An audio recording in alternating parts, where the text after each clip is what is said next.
ओम शांति। आज 5 फरवरी 2025 के महावाक्यों में प्यारे मीठे बाप दादा ने कहा, मीठे बच्चे, इस शरीर रूपी कपड़े को यहाँ ही छोड़ना है, इसलिए इससे ममत्व में मिटा दो। कोई भी मित्र संबंधी याद ना आए। प्रश्न है, जिन बच्चों में योग बल है उनकी निशानी क्या होगी? उत्तर है, उन्हें किसी भी बात में थोड़ा भी धक्का नहीं आएगा, कहाँ भी लगाव नहीं होगा। समझो आज किसी ने शरीर छोड़ा तो दुख नहीं हो सकता, क्योंकि जानते हैं इनका ड्रामा में इतना ही पार्ट था। आत्मा एक शरीर छोड़ दूसरा शरीर लेगी। ओम शांति। यह ज्ञान बड़ा गुप्त है, इसमें नमस्ते भी नहीं करनी पड़ती। दुनिया में नमस्ते अथवा राम राम आदि कहते हैं, यहाँ ये सब बातें चल नहीं सकती, क्योंकि यह एक फैमिली है। फैमिली में एक दो को नमस्ते व गुड मॉर्निंग करें, इतना शोभता नहीं। घर में तो खान पान खाया, ऑफिस में गया, फिर आया, यह चलता रहता है। नमस्ते करने की दरकार नहीं रहती। गुड मॉर्निंग का फैशन भी यूरोपियन से निकला है, नहीं तो आगे कुछ चलता नहीं था। कोई सत्संग में आपस में मिलते हैं तो नमस्कार करते हैं, पाँव पड़ते हैं। यह पाँव पड़ना नम्रता के लिए सिखलाते हैं। यहाँ तो तुम बच्चों को देही अभिमानी बनना है। आत्मा आत्मा को क्या करेगी? फिर भी कहना तो होता है। जैसे बाबा को कहेंगे, बाबा नमस्ते। अब बाप भी कहते हैं, मैं साधारण ब्रह्मा तन द्वारा तुमको पढ़ाता हूँ, इन द्वारा स्थापना कराता हूँ। कैसे? सो तो जब बाप सम्मुख हो तब समझावे, नहीं तो कोई कैसे समझे। यह बाप सम्मुख बैठ समझाते हैं तो बच्चे समझते हैं, दोनों को नमस्ते करनी पड़े। बाप दादा नमस्ते। बाहर वाले अगर यह सुने तो मूझेंगे कि यह क्या कहते हैं। बाप दादा डबल नाम भी बहुत मनुष्यों के होते हैं ना, जैसे लक्ष्मी नारायण अथवा राधे कृष्ण भी नाम है। यह तो जैसे स्त्री पुरुष इकट्ठे हो गए। अब यह तो है बाप दादा। इन बातों को तुम बच्चे ही समझ सकते हो। जरूर बाप बड़ा ठहरा, वह नाम भल डबल है, परंतु एक है ना। फिर दोनों नाम क्यों रख दिए हैं? अभी तुम बच्चे जानते हो, यह रॉन्ग नाम है। बाबा को तो और कोई पहचान ना सके। तुम कहेंगे नमस्ते बाप दादा, बाप फिर कहेंगे नमस्ते जिस्मानी रूहानी बच्चे, परंतु इतना लंबा शोभता नहीं है। अक्षर तो राइट है। तुम अभी जिस्मानी बच्चे भी हो तो रूहानी भी हो। शिव बाबा सभी आत्माओं का बाप है, और फिर प्रजापिता भी जरूर है। प्रजापिता ब्रह्मा की संतान, भाई बहन है। प्रवृत्ति मार्ग हो जाता है। तुम हो सब ब्रह्मा कुमार कुमारियां। ब्रह्मा कुमार कुमारियां होने से प्रजापिता भी सिद्ध हो जाता है। इसमें अंधश्रद्धा की कोई बात नहीं। बोलो, ब्रह्मा कुमार कुमारियों को बाप से वर्षा मिलता है, ब्रह्मा से नहीं मिलता। ब्रह्मा भी शिव बाबा का बच्चा है। सूक्ष्म वतनवासी ब्रह्मा विष्णु शंकर, यह है रचना। इन्हों का रचयिता है शिव। शिव के लिए तो कोई कह ना सके कि इनका क्रिएटर कौन, क्योंकि परमात्मा प्यारे बाबा तो स्वयंभू हैं। शिव का क्रिएटर कोई होता नहीं। ब्रह्मा विष्णु शंकर यह है रचना। इन्हों के भी ऊपर है शिव। सब आत्माओं का बाप। अब क्रिएटर है तो फिर प्रश्न उठता है, कब क्रिएट किया?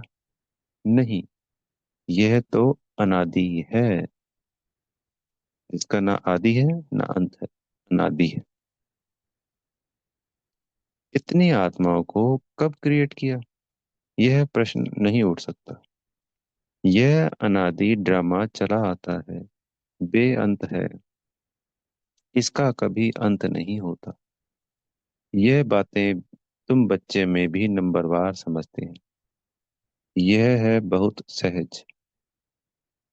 एक बाप के सिवाय और किसी से लगाव ना हो। कोई भी मरे वह जिए, गायन भी है। अम्मा मरे तो भी हलवा खाना। समझो कोई मर जाता है, फिक्र की बात नहीं होती, क्योंकि यह ड्रामा अनादि बना हुआ है। ड्रामा अनुसार उनको इस समय जाना ही था। इसमें कर ही क्या सकते हैं? जरा भी दुख होने की बात नहीं। यह है योग बल की अवस्था।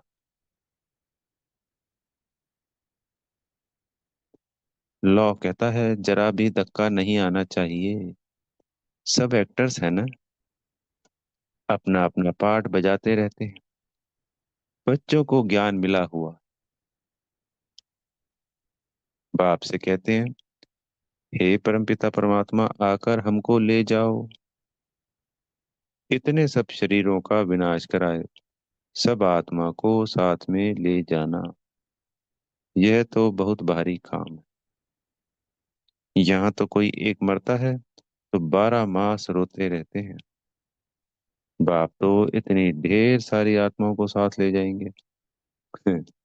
सबके शरीर यहाँ छूट जाएंगे। बच्चे जानते हैं, महाभारत लड़ाई लगती है तो मच्छरों सदृश जाते रहते हैं। नेचुरल कैलेमिटीज भी आनी है। यह सारी दुनिया बदलती है। अभी देखो इंग्लैंड रशिया आदि कितने बड़े बड़े हैं। सतयुग में यह सब थे क्या? दुनिया में यह भी किसकी बुद्धि में नहीं आता कि हमारे राज्य में यह कोई भी थे नहीं। एक ही धर्म, एक ही राज्य था। तुम्हारे में भी नंबरवार हैं, जिनकी बुद्धि में अच्छी रीति बैठता है।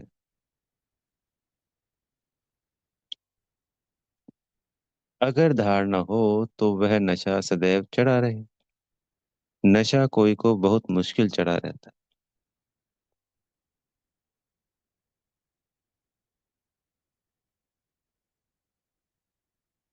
मित्र संबंधी आदि सब तरफ से याद निकाल कर एक बेहद की खुशी में ठहर जाए, बड़ी कमाल है। हाँ, यह भी अंत में होगा। पिछाड़ी में ही कर्मातीत अवस्था को पा लेते हैं। शरीर से भी भान टूट जाता है। बस अभी हम जाते हैं, यह जैसे कॉमन हो जाएगा। जैसे नाटक वाले पार्ट बजाए फिर जाते हैं घर। यह देह रूपी कपड़ा तो तुमको यहाँ ही छोड़ना है। यह कपड़े यहाँ ही लेते हैं, यहाँ ही छोड़ते हैं। यह सब नई बातें तुम्हारी बुद्धि में है, और किसकी बुद्धि में नहीं। अल्फ और बे। अल्फ है सबसे ऊपर में। अल्फ यानी बाबा, बे यानी बादशाही। कहते भी हैं ब्रह्मा द्वारा स्थापना, शंकर द्वारा विनाश और विष्णु द्वारा पालना। अच्छा, बाकी शिव का क्या काम है? पूछते हूँ, शिव बाबा को कोई जानते नहीं। कह देते हैं वह तो सर्वव्यापी। यह सब उनके ही रूप हैं। सारी दुनिया की बुद्धि में यह पक्का हो गया है, इसलिए सब तमो प्रधान बने हैं। बाप कहते हैं सारी दुनिया दुर्गति को पाई हुई है, फिर हम ही आकर सबको सदगति देते हैं। अगर सर्वव्यापी है तो क्या सब भगवान ही भगवान है? एक तरफ कहते ऑल ब्रदर्स, फिर कह दे देते ऑल फादर्स। समझते नहीं है। अब तुम बच्चों को बेहद का बाप कहते हैं। बच्चे, मुझे याद करो तो तुम्हारे विक्रम विनाश होंगे। तुम्हें इस दादा को व मम्मा को भी याद नहीं करना है। बाप कहते हैं कि ना मम्मा ना बाबा, कोई की महिमा कुछ भी नहीं। शिव बाबा ना होता तो यह ब्रह्मा भी क्या करता। इनको याद करने से क्या होगा। हाँ, तुम जानते हो, इन द्वारा हम बाप से वर्षा ले रहे हैं, इनसे नहीं। यह भी उनसे वर्षा लेते हैं, तो याद उनको करना है। यह तो बीच में दलाल है। बच्चे और बच्ची की सगाई होती है, तब याद तो एक दूसरे को करेंगे ना। शादी कराने वाला तो बीच में दलाल ठहरा। इन द्वारा बाप तुम आत्माओं की सगाई अपने साथ कराते हैं। इसलिए गायन भी है, सतगुरु मिला दलाल के रूप में। सतगुरु कोई दलाल नहीं है। सतगुरु तो निराकार है। बल गुरु ब्रह्मा, गुरु विष्णु कहते हैं, परंतु वह कोई गुरु नहीं है। सतगुरु एक बाप ही है जो सर्व की सद्गति करते हैं। बाप ने तुमको सिखाया है, तब तुम औरों को भी रास्ता बताते हो और सबको कहते हो कि देखते हुए भी नहीं देखो। बुद्धि शिव बाबा से लगी रहे। इन आंखों से जो कुछ देखते हो, कब्र दाखिल होना है। याद एक बाप को करना है, ना कि इनको। बुद्धि कहती है इनसे थोड़ी वर्षा मिलेगा। वर्षा तो बाप से मिलना है। जाना भी बाप के पास है। तो बहुत सारे बच्चे थे जिनका लगाव सिर्फ ब्रह्मा बाबा से हो जाता था। और वो फिर देह में फंस कर, जैसे हम अपने सगे संबंधियों को या कहीं गुरु जी से जैसे लगाव होता है, अगर भक्ति में देखते हैं, तो शिव बाबा को याद ना करके सिर्फ ब्रह्मा बाबा को ही याद करने, मतलब कि पूरे दिन बाबा को याद नहीं किया, सेवाएं करी, खुश रहे, मुरली पढ़ ली। और जैसे जब ये छोड़ी ब्रह्मा बाबा ने, तो भी अनेकों ने,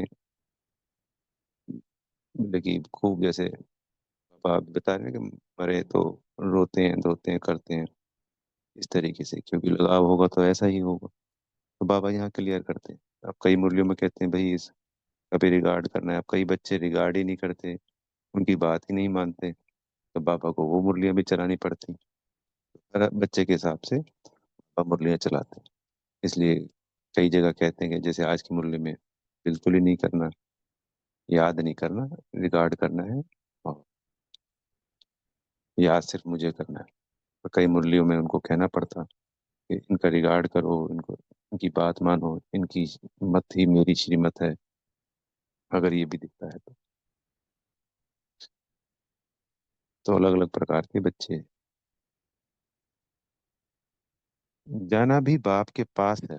स्टूडेंट स्टूडेंट को थोड़ी याद करेंगे। स्टूडेंट तो टीचर को याद करेंगे ना। स्कूल में जो तीखे बच्चे होते हैं वे फिर औरों को भी उठाने की कोशिश करते हैं।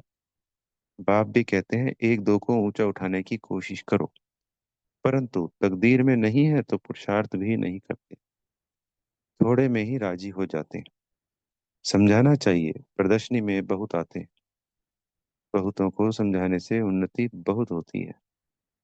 निमंत्रण देकर मंगाते हैं तो बड़े बड़े समझदार आदमी आते हैं। बिगर निमंत्रण से तो कई प्रकार के लोग आ जाते हैं, क्या क्या उल्टा सुल्टा बकते रहते हैं। रॉयल मनुष्यों की चाल चलन भी रॉयल होती है। रॉयल आदमी रॉयल्टी से अंदर घुसेंगे। चलन में भी बहुत फर्क रहता है। उनमें चलने की बोलने की कोई फजीलत नहीं रहती। मेले में तो सभी प्रकार के आ जाते हैं, किसको मना नहीं की जाती। इसलिए कहाँ भी प्रदर्शनी में निमंत्रण कार्ड पर मंगाएंगे तो रॉयल अच्छे अच्छे लोग आएंगे। फिर वह औरों को भी जाकर सुनाएंगे। कभी फीमेल्स का प्रोग्राम रखो तो सिर्फ फीमेल्स ही आकर देखें, क्योंकि कहाँ कहाँ फीमेल्स बहुत पर्दे नशीन होती हैं। तो सिर्फ फीमेल्स का ही प्रोग्राम हो, मेल कोई भी ना आए। बाबा ने समझाया है, पहले पहले तुमको यह समझाना है कि शिव बाबा निराकार है। शिव बाबा और प्रजापिता ब्रह्मा दोनों बाबा हुए, दोनों एक रस तो हो ना सके।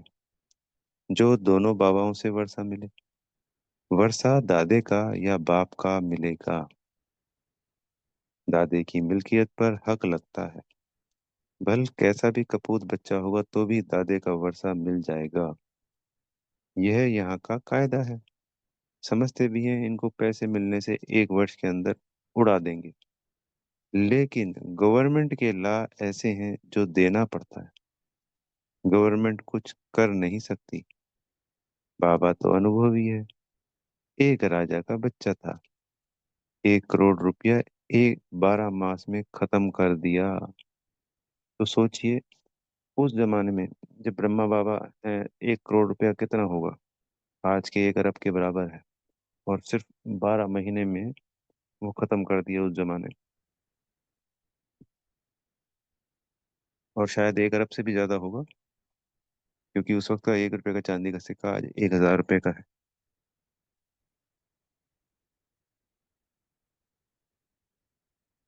तो 1 करोड़ का 1000 गुना तो 10 अरब हो गया।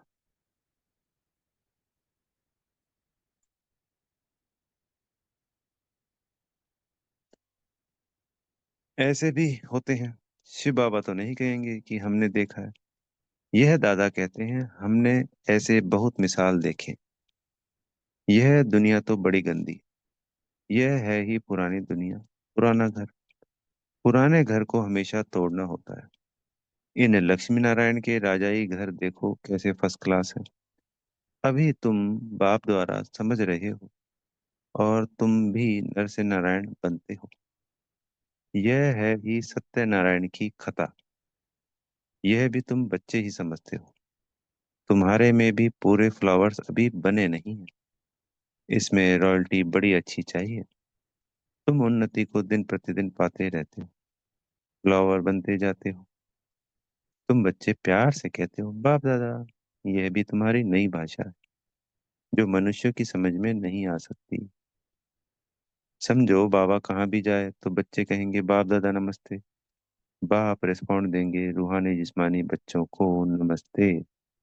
ऐसा कहना पड़े ना, कोई सुनेंगे तो कहेंगे यह तो कोई नई बात है।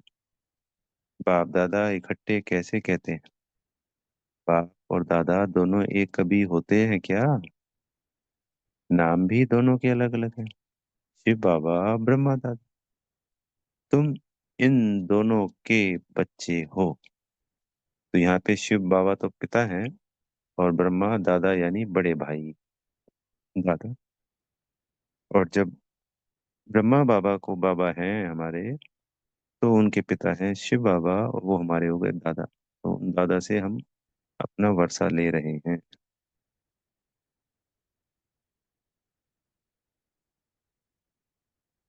तुम इन दोनों के बच्चे हो। तुम जानते हो इनके अंदर शिव बाबा बैठा है। हम बाप दादा के बच्चे हैं। यह भी बुद्धि में याद रहे तो खुशी का पारा चढ़ा रहे, और ड्रामा पर भी पक्का रहना है। समझो, कोई ने शरीर छोड़ा, जाकर दूसरा पार्ट बजाएंगे। हर एक आत्मा को अविनाशी पार्ट मिला। इसमें कुछ भी ख्याल होने की दरकार नहीं। उनको दूसरा पार्ट जाए बजाना है। वापिस तो बुला नहीं सकते, ड्रामा है ना। इसमें रोने की कोई बात नहीं। ऐसी अवस्था वाले ही निर्मोही राजा जाकर बनते हैं। सतयुग में सब निर्मोही होते हैं। यहाँ कोई मरता है तो कितना रोते हैं। बाप को पा लिया तो फिर रोने की दरकार ही नहीं। बाबा कितना अच्छा रास्ता बताते हैं। कन्याओं के लिए तो बहुत अच्छा है। बाप फालतू पैसे खर्च करे और तुम जाकर नर्क में पड़ो। इससे तो बोलो हम इन पैसों से रूहानी यूनिवर्सिटी कम हॉस्पिटल खोलेंगे, बहुतों का कल्याण करेंगे। तो तुम्हारा भी पुण्य हमारा भी पुण्य हो जाएगा। बच्चे खुद भी उत्साह में रहने वाले हो कि हम भारत को स्वर्ग बनाने के लिए तन मन धन सब खर्च करेंगे।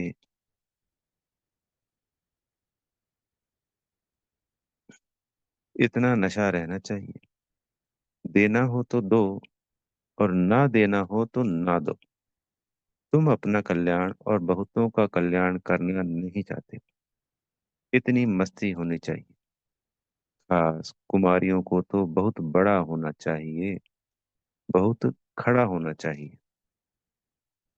अच्छा, मीठे मीठे सिकी लदे बच्चों प्रति माता पिता बाप दादा का याद प्यार और गुड मॉर्निंग। रूहानी बाप की रूहानी बच्चों को नमस्ते। हम रूहानी बच्चों की प्यारे मीठे रूहानी बाप दादाजी को याद प्यार, गुड मॉर्निंग और नमस्ते। धारणा के लिए मुख्य सार में पहला पॉइंट, अपनी चाल चलन बहुत रॉयल रखनी है, बहुत फजीलत से बातचीत करनी है, नम्रता का गुण धारण करना है। दूसरा पॉइंट, इन आंखों से जो कुछ दिखाई देता है यह सब कब्र दाखिल होना है, इसलिए इसको देखते भी नहीं देखना है। एक ही बाबा को ही याद करना है, किसी देहधारी को नहीं। सदगुरु जी से हमें वरदान मिल रहा है,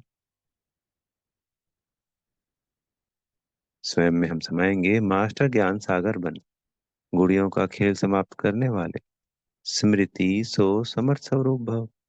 जैसे भक्ति मार्ग में मूर्ति बनाकर पूजा आदि करते हैं, फिर उन्हें डुबो देते हैं, तो आप उसे गुड़ियों की पूजा कहते हो।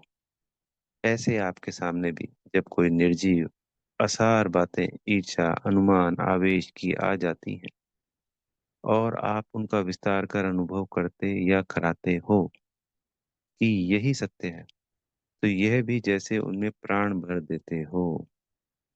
फिर उन्हें ज्ञान सागर बाप की याद से बीती सो बीती कर स्वयं उन्नति की लहरों में डुबोते भी हो। लेकिन इसमें भी टाइम तो वेस्ट जाता है ना, इसलिए पहले से ही मास्टर ज्ञान सागर बन, स्मृति सो समर्थी भव के वरदान से इन गुड़ियों के खेल को समाप्त करो। स्लोगन है, जो समय पर सहयोगी बनते हैं उन्हें एक का पदम गुना फल मिल जाता है।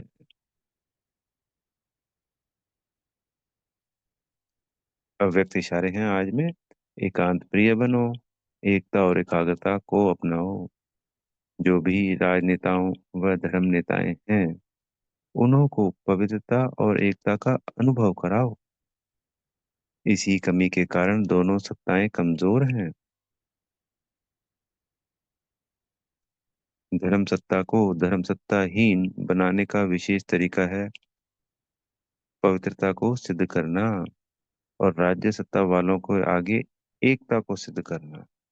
राज्य सत्ता वाले हो गए पॉलिटिशियन, और धर्म सत्ता वाले हो गए गुरु लोग, बाबा लोग। तो वो उनके आगे हम पवित्रता से अपने आप को सिद्ध कर सकते हैं। सिद्ध करने का तात्पर्य शक्ति, कोई बाहुबल नहीं, क्योंकि वो पवित्रता के आधार पे ही धर्म सत्ता को चला रहे हैं, अपनी ब्रह्मचर्य जो अपनाते हैं। और जो राज्य सत्ता पॉलिटिशियंस है उनके आगे हमारी जो एकता का बल है वो उन्हें झुकाएगा। ऐसा ही आने वाले समय में होगा। अच्छा, ओम शांति। बेहद का धन्यवाद मेरे प्यारे माता पिता बाप दादा जी का, आप सभी आत्मा भाइयों का, और दिल से आप सबको बेहद की शुभकामनाएं। ओम शांति।